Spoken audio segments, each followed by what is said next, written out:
Nós estamos felizes por estarmos aqui, né? Você está feliz? Está, né? Está feliz porque você está vivo, né? Primeira coisa, está respirando, está aí bonito, bem, não é? É bom que a gente vê essa coisa toda, né? Apesar desse momento, podemos desfrutar dessa alegria que vem do nosso Senhor, né? E estamos falando de Natal, né? E o tema está aí. O que você fará com Jesus do Natal? Porque nós sabemos que Natal tem a ver com Jesus. Natal não tem nada, nada de outras coisas, mas é Jesus. É o nosso Jesus, o nosso Deus, que veio em forma de homem, habitou entre nós, nos trazendo salvação. Por isso é que a pergunta é pertinente também. O que você vai fazer, com Jesus do Natal? Aquele que nasceu por nossa causa, por sermos pecadores, por estarmos separados por causa do pecado.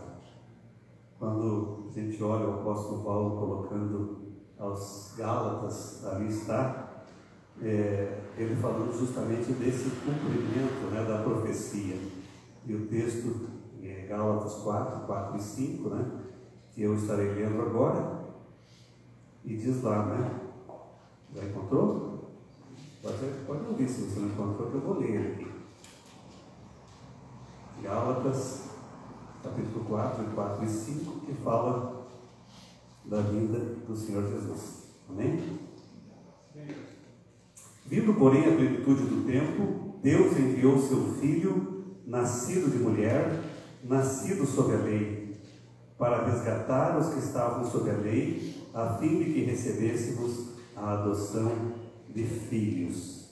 Vindo a plenitude dos tempos, Deus enviou o seu Filho, nascido de mulher, nascido sob a lei, para resgatar, para remir os que estavam debaixo da lei, a fim de recebermos a adoção de filhos. E aí nós vivemos hoje, na dispensação da graça de Deus, por conta do grande amor de Deus, que enviou o seu Filho unigênito para vir a este mundo por nos amar.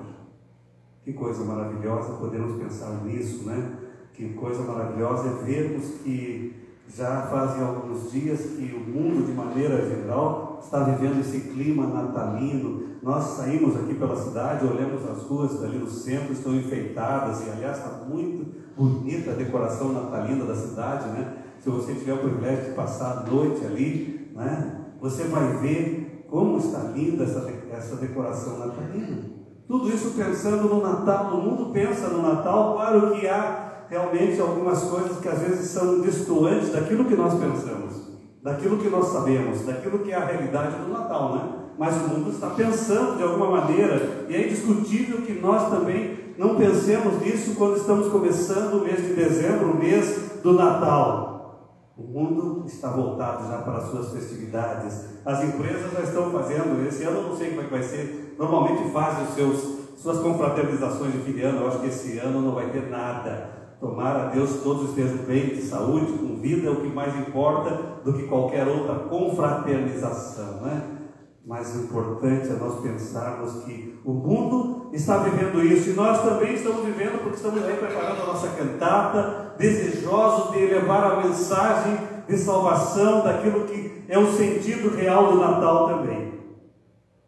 Simeão, ele disse, nós vemos isso no Evangelho de Lucas, no capítulo 2, no verso 34, ele disse o seguinte, quando ele toma o Senhor Jesus nos seus braços, e ali ele diz: eis que este menino está destinado tanto para a ruína como para o levantamento de muitos em Israel, e para ser alvo de contradição. E nós temos isso, nessa palavra de Simeão, exatamente aquilo que Jesus foi e continua sendo para muitos. Jesus continua sendo amado e sendo odiado. Ele transforma uns e transtorna outros. É a realidade do Senhor Jesus. Ele é a pedra de escape para uns e a pedra que esmaga outros. E as pessoas sempre tiveram, têm e terão reações diferentes com relação a respeito de Jesus, não é verdade? Sempre haverá isso. Algumas dessas reações a respeito de Jesus quando ele veio a este mundo é o que nós vamos abordar nesta noite. De algumas pessoas, de alguns segmentos da sociedade daquele tempo, dos homens daquele tempo. O primeiro deles é a pergunta, A pergunta é: como reagiu o rei Herodes?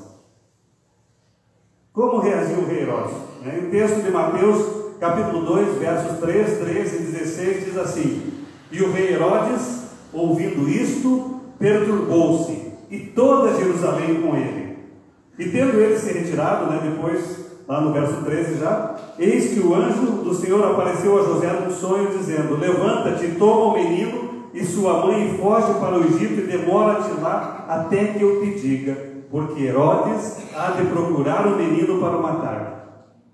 Então Herodes, vendo que tinha sido iludido pelos magos, irritou-se muito e mandou matar todos os meninos que havia em Belém e em todos os seus contornos, de 2 anos para baixo, segundo o tempo que ele inquirira dos magos. Herodes ele ficou muito irritado com o nascimento de Jesus, porque estava sendo anunciado que estava chegando o rei dos judeus. E quando Jesus nasce em Belém, Herodes o Grande governava o território de Israel por delegação do imperador romano. Ele era aquele que fora colocado para governar o território de Israel por conta do domínio do Império Romano naquela época. Herodes tinha umas características bem peculiares, Quando a gente lê a história de Herodes, nós vemos que ele era um homem truculento, que ele era um homem perverso, que ele era um homem louco em muitos momentos, com as suas atitudes. Como é que ele poderia admitir alguém que viesse para ser rei, alguém que pudesse tomar o seu lugar? Ele não podia admitir isso, então é que ele decreta que as crianças deveriam, de 2 anos para baixo agora, deveriam ser mortas. Herodes, diz a história, que ele chegou a matar alguns membros da sua própria família com medo de ser traído. Quando os escribas informaram que em Belém havia nascido uma criança destinada a ser rei de Israel, ele fica alarmado com aquela notícia, e ele não pode aceitar aquilo. E não tardou esse rei, que é ensandecido pelo poder, mandar-se matar todas as crianças de Belém. Essa reação de Herodes é algo tremendo, irmãos. O seu intento, na verdade, era que, matando todas as crianças, entre elas ele eliminasse a Jesus. Ele eliminasse a Jesus. Era uma reação a Jesus, onde, com relação ao nascimento de Jesus, onde o ódio dele estava se consumando através da sua atitude, daquilo que ele mandara fazer. Alguém que não podia entender que um rei viesse reinar onde ele tinha o domínio. A sua atitude foi de total hostilidade, de total oposição. Ele viu Jesus como uma ameaça para a sua vida, para o seu domínio, para os seus propósitos. Foi isso que Herodes viu. Por isso, então, a sua reação é tão forte, é tão tremenda. E eu vejo que muitos ainda hoje olham para Jesus como um inimigo que deve ser atacado e perseguido, porque está acontecendo isso neste tempo. Quando nós olhamos aquilo que alguns denominam cristofobia, está aí presente esse ódio que está sendo dirigido de fato a Jesus. Quando atacam pessoas que se dizem cristãs, quando matam pessoas que se dizem cristãs, quando perseguem pessoas que se dizem cristãs, como nós vemos em vários lugares do mundo, não é outra coisa senão esse ódio presente, o mesmo ódio que havia no coração daquele homem, daquele imperador. Por isso, amados, é que nós temos que dar graças a Deus por vivermos ainda que alguma coisa presente na nossa nação não se compara a nada do que alguns dos nossos irmãos na fé passam pelo mundo afora. Passam nas suas perseguições, nos enfrentamentos.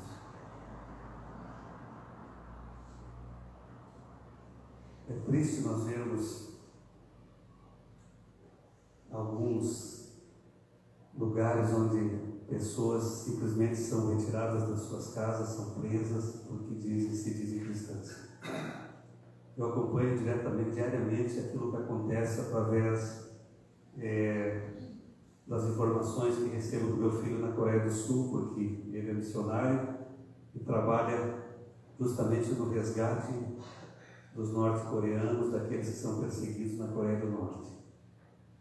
E não tem dia que não venha alguma notícia, alguma coisa que fale de perseguição, fale de sofrimento, fale de pessoas que morrem nas prisões, que morrem porque professaram a Jesus.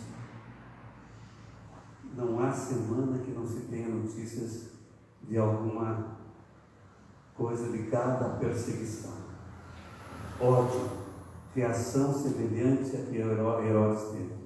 Ódio por Jesus, ódio pelos cristãos, ódio porque nós queremos ver instaurado na terra, né, o Rei dos Reis governando, sendo o Senhor de toda esta terra, sendo o Senhor de todas as nações, sendo o Senhor desse Brasil tão pecador, não é verdade? Porque é esse o desejo que nós temos quando anunciamos o Evangelho. Que todo homem, que toda mulher confesse a Jesus Cristo como Senhor e Salvador de sua vida. Mas houve outras reações. Qual foi a reação dos escribas? Mateus 2, de 4 a 6 diz lá: e congregados todos os príncipes dos sacerdotes e os escribas do povo, perguntou-lhes onde havia de nascer o Cristo. Isso era Herodes, né, perguntando a esses homens. E eles disseram: em Belém de Judeia, porque assim está escrito pelo profeta: e tu, Belém, terra de Judá, de modo nenhuma és a menor entre as capitais de Judá, porque de ti sairá o guia que há de apacentar o meu povo Israel. Os escribas eram os doutores, né, em teologia daquele tempo. Eram aqueles que conheciam tudo a respeito das profecias, a respeito daquilo que era a palavra de Deus, que eles tinham posse nas suas mãos naquele tempo. Então eles estudavam, eram os estudiosos também do seu tempo, os eruditos do seu tempo.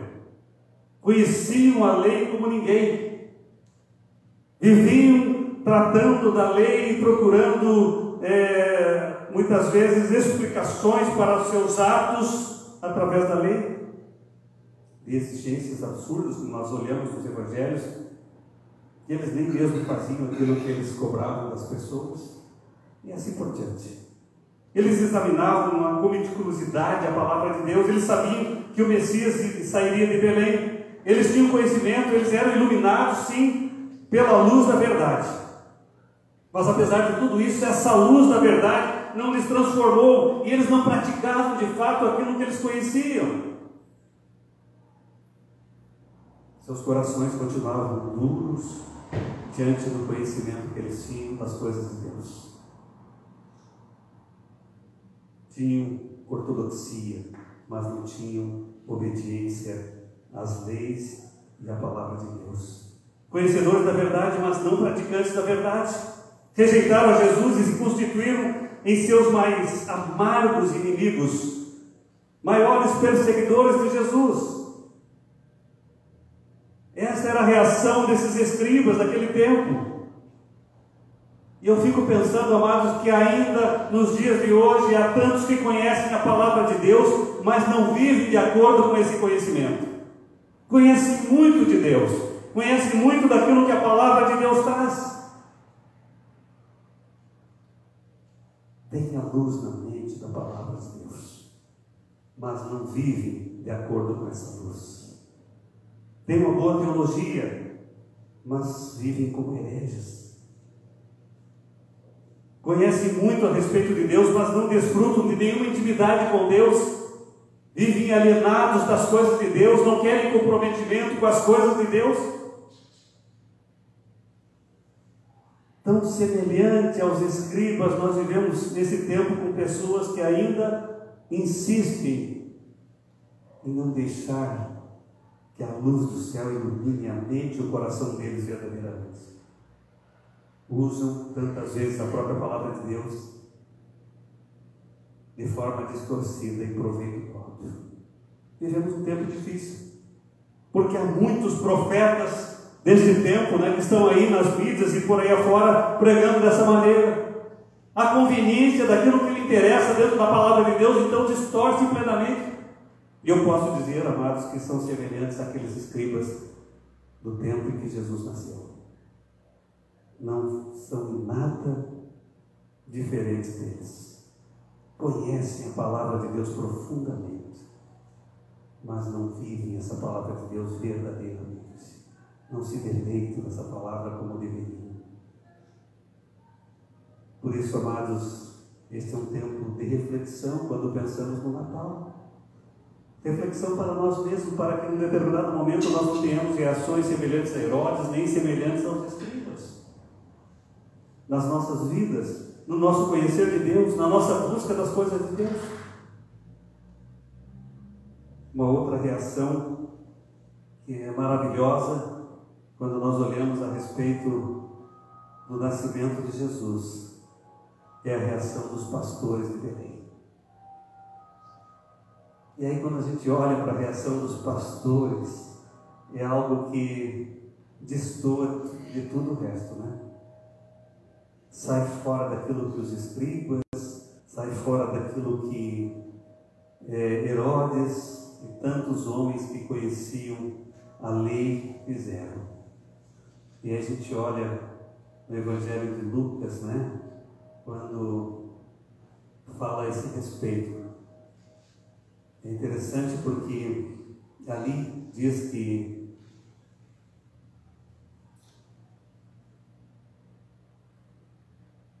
os pastores que estavam no campo, eles, ali naquele lugar onde eles estavam, eles veem aquilo que acontece. Eu imagino uma visão tremenda, irmãos, dos anjos anunciando, dos anjos aparecendo e falando das boas novas, daquilo que havia acontecido. Eles dizem: glória a Deus nas maiores alturas e paz na terra entre os homens a quem Ele quer bem. Uma milícia celestial, diz o texto da palavra, aparece a eles ali. E quando aqueles anjos se ausentam, voltam novamente, depois da anunciação aos pastores, a palavra nos mostra que aqueles homens tomam uma decisão. Nós vamos até Belém, vamos ver o que está acontecendo, vamos ver o que eles estão nos dizendo, se isso é de fato verdade. Nós queremos conhecer isso que está acontecendo ali. É interessante porque a gente olha a história, vê que a Bíblia diz que não havia lugar para Jesus nas hospedarias, para ele nascer em Belém. As hospedarias estavam todas ocupadas, os hotéis daquele tempo não tinham mais vagas por conta do recenseamento. Não havia espaço para Jesus, o pão da vida, na casa do pão, porque Belém significa casa do pão. É interessante, a gente vê esse jogo de palavras de compreensão. Não havia espaço para o pão da vida na casa do pão. Jesus, o Cordeiro de Deus, agora rejeitado pelos homens, vai nascer numa manjedoura entre os animais. E aqueles pastores, agora, depois de ouvirem dos anjos a respeito de Jesus, o texto diz que eles vão até Belém apressadamente, diz o texto ali. É interessante essas palavras, porque mostram o desejo do coração deles, a urgência deles conhecerem o que estava acontecendo e de estarem ali juntos do Senhor Jesus. E diz o texto que eles foram lá e encontraram Maria, José e a criança naquela manjedoura. Um lugar que era próprio, bem conhecido por eles, certamente, como pastores, manjedoura, uma estrebaria, lugar dos animais. Jesus, o Cordeiro de Deus, que foi rejeitado até no seu nascimento, porque não havia lugar para ele. Eu penso que, fazendo aqui o paralelismo dos nossos dias, quantos nos dias atuais não tem também espaço para Jesus nas suas vidas?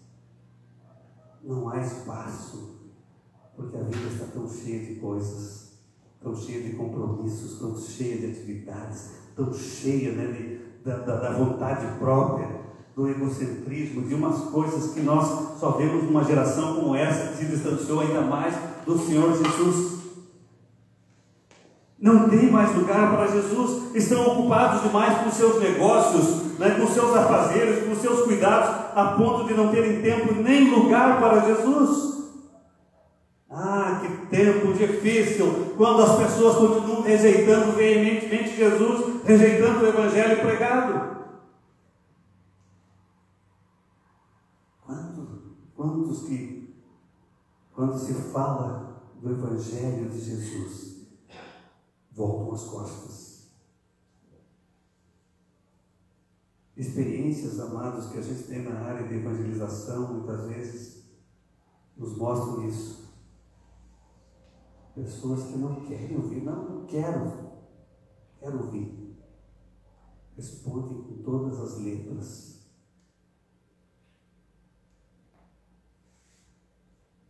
Não tem tempo, não tem lugar, não tem espaço.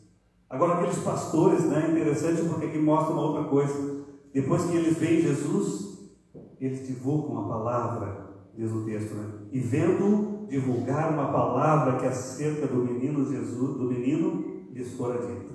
Palavra que fora anunciada a eles. Uma atitude tremenda.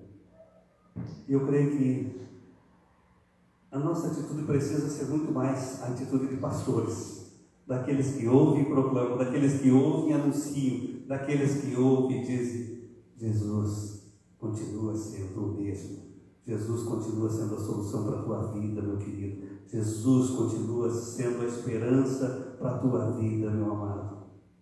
Jesus continua o mesmo, de braços abertos, pronto para receber-te.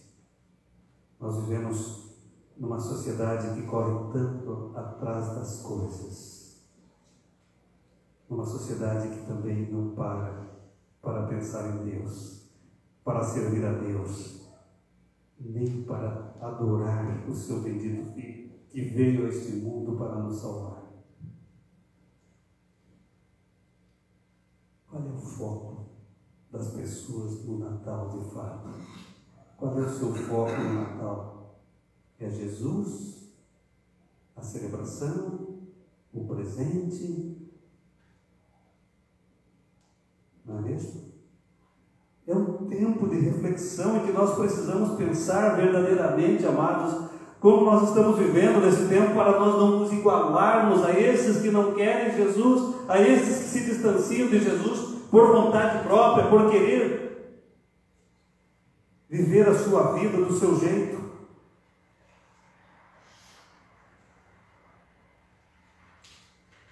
Há um outro grupo também que teve uma reação, né? Qual foi a reação dos magos? A reação dos magos do Oriente, diz o texto, Mateus 2,11. E entrando na casa, acharam o menino com Maria, sua mãe, e prostrando-se, o adoraram, e abrindo seus tesouros, ofertaram-lhe dádivas, ouro, incenso e mirra. Você percebe? Um outro grupo que se volta de fato para Jesus. Talvez alguns pensem, mas os magos eram aqueles que cuidavam das ciências daquele tempo e muitas coisas que hoje são consideradas até como ocultas, né? Mas eram homens sábios, eram homens que estudavam, eram homens que tinham conhecimento, sim, dos astros. E eles são guiados, sim, por aquela estrela e por ouvirem falar a respeito daquilo que era a profecia. E eles vêm orientados, né? Vêm do Oriente orientados pela palavra e chegam a Belém, se prostram e adoram o menino Jesus. Oferecem-lhe aquilo que eles têm de melhor. Ouro, incenso e mirra, e aí nós podemos pensar realmente nos presentes para aquele que estava nascendo. Ouro, presente para um rei, presente que é dado a um rei. Foi isso que deram a Jesus: ouro, riquezas, Jesus é o Rei dos Reis, é o Senhor dos Senhores, e a Bíblia diz que todo joelho se dobrará diante dele, dando glória que ele merece. Aqueles homens já fizeram isso quando estavam ali na manjedoura, ao lado de Jesus, naquele lugar melhor, né? Junto de Jesus. Mas nós vemos que trouxeram também incenso, né? Incenso. Um presente que é oferecido a sacerdotes. Eles trazem para Jesus, porque, né, Jesus é o sumo sacerdote que veio para quê? Para nos reconciliar com Deus. Ele, ao mesmo tempo, é ofertante e é o sacrifício. Ele se oferece a si mesmo na cruz, em nosso lugar e em nosso favor. Há sentido naquilo que aqueles homens levaram a Jesus. Há um significado nos seus presentes, e nós podemos entender isso agora que já recebemos a graça salvadora do Senhor Jesus. Já desfrutamos dessa graça salvadora. Mas aqueles magos também oferecem a eles a mirra, que é um presente, que é uma oferta, né, a profeta. Então Jesus também é tanto mensageiro como o conteúdo da mensagem. É essa a verdade. Ele é o mensageiro, mas ele é o conteúdo da mensagem que ele prega, que ele proclamou. Deus nos fala por meio dele. Então, amados, que neste tempo que nós estamos vendo também Deus continue levantando pessoas que se prostrem, que adorem a Jesus, como esses magos do Oriente, que proclamem a Jesus, que fale daquilo que Jesus fez, daquilo que Jesus é e quer fazer na vida de tantas pessoas. Quantas reações, né? Quantas reações nós vemos naquele tempo. Mas não é diferente nos dias de hoje. E a pergunta final, né, desta noite é: qual tem sido a reação desta geração, deste tempo? Qual tem sido a reação? Já se passaram, né, mais de 2000 anos do nascimento do Senhor Jesus. E o mundo continua tendo reações em relação ao seu nascimento. Essa é a verdade, né? O mundo continua tendo reações em relação ao nascimento de Jesus. Certamente também as relações são diversas, né? Das mais diversas, como foi naquele tempo que nós vimos. Uns hoje continuam acolhendo Jesus, abraçando, andando com Jesus, né? Caminhando com Jesus. Outros continuam ignorando, desprezando, não se importam com Jesus. E eu fiquei pensando, quando eu estava preparando essa palavra, né? Certamente podemos dizer que se Jesus estivesse entre nós, não poucos estariam fazendo o que eles fizeram no julgamento de Jesus. Crucificam. Foi aquilo que Pilatos fez a pergunta para aquela multidão: que quereis que eu vos faça daquele a quem chamais rei dos judeus? E a resposta daquela multidão era: crucifica-o. E aí Pilatos pergunta: mas que mal ele fez? E eles continuaram gritando: crucifica-o, crucifica-o. Eu não tenho dúvidas que nesse tempo, se Jesus estivesse no mundo de hoje, não fariam diferente do que fizeram naquele tempo, amados. Não fariam diferente. Talvez você diga: eu não concordo. Mas é direito seu não concordar, né? É direito seu também não concordar. Porém, o que nós vemos nessa geração é aquilo que Paulo descreve quando ele envia a sua carta a Timóteo. Quando ele escreve a sua carta a Timóteo, lá no capítulo 2, na segunda carta a Timóteo, no capítulo 3, melhor dizendo, ali de 1 a 5, há uma coisa ali tremenda. Se a gente colocar uma notícia de um jornal, né, sem citar fonte, para aqueles que não conhecem a Bíblia, vão dizer: pastor, é a verdade, é isso mesmo que o mundo está vivendo. E aí Paulo diz a Timóteo, né, na sua palavra, e orientação àquele jovem pastor. Sabe, porém, isto: nos últimos dias sobrevirão tempos trabalhosos, porque haverá, e aí ele começa a fazer uma descrição gigante, de coisas, grande. Haverá nos últimos dias homens amantes de si mesmo, avarentos, presunçosos, soberbos, blasfemos, desobedientes a pais e mães, ingratos, profanos, sem afeto natural, irreconciliáveis, caluniadores, incontinentes, cruéis, sem amor para com os bons, traidores, obstinados, orgulhosos, mais amigos dos deleites do que amigos de Deus, tendo aparência de piedade, mas negando a eficácia dela. Não é um quadro que é bem conhecido de todos nós em relação à humanidade nos dias atuais? Nós podemos descrever isso como os dias de hoje, amados. Infelizmente, podemos ver isso presente na sociedade nos dias atuais. Homens que vivem, que são exatamente isso que Paulo descreve na sua carta a Timóteo. É por isso que ele escreve a Timóteo. Eu imagino que como seria a reação dessa geração, da nossa geração.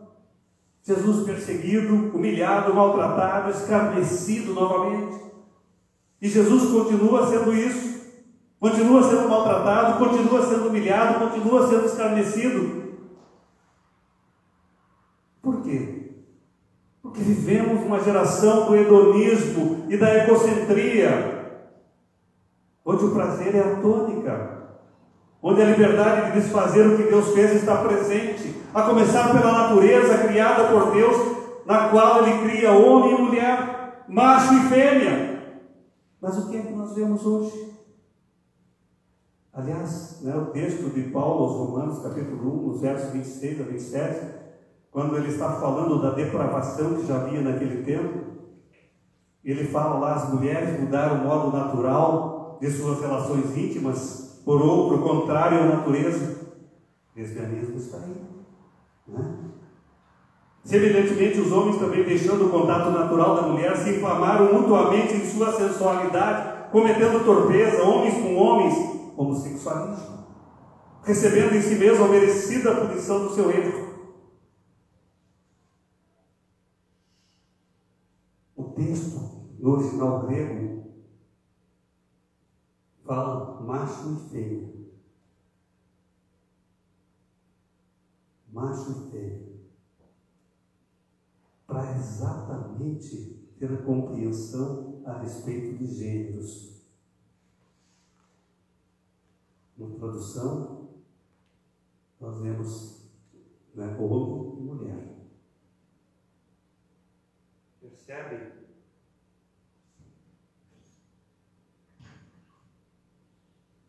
Percebem como há essa distorção no mundo de hoje? Como as coisas estão sendo levadas nessa geração com relação à palavra de Deus?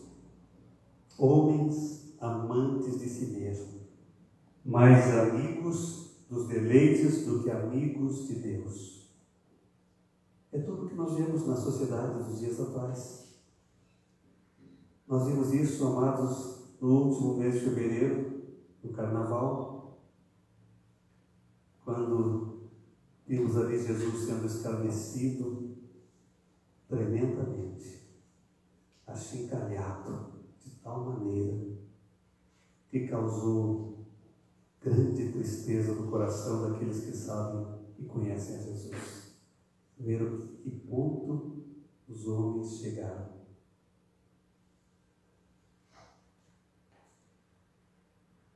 Por isso é que quando nós chegamos a esse tempo de Natal, a palavra de Deus precisa, amados, servir para a nossa reflexão, uma reflexão mais profunda ainda, a respeito do sentido daquilo que é o nascimento de Jesus, a vinda de Jesus neste mundo. é que nós estamos fazendo de fato com Jesus do Natal? Nas nossas vidas, no meio da nossa família, no nosso dia a dia. Será que o que mais importa para nós que aqui estamos e aqueles que nos acompanham é que tenhamos aí pela frente entre nós celebrações, presentes, festas, comilanças e coisas semelhantes? Não, né? Creio que muito mais é Jesus no meio do seu coração que precisa importar. É Jesus reinando nas nossas vidas que precisa ser presente. É Jesus reinando na vida dessa humanidade, tão distante, tão afastada de Deus como nós temos visto. É Jesus e somente Jesus. É por isso, meus amados, é que nós precisamos falar sim ao mundo que nos cerca, desse Jesus que nos ama e que ama a todo homem e toda mulher, que ama a todo pecador. E Ele veio para resgatá-los. Ele veio para derramar do seu amor salvador no coração desta humanidade. Que Deus nos ajude a vivermos o verdadeiro Natal de Jesus, como igreja, como famílias, honrando o seu nome. Amém?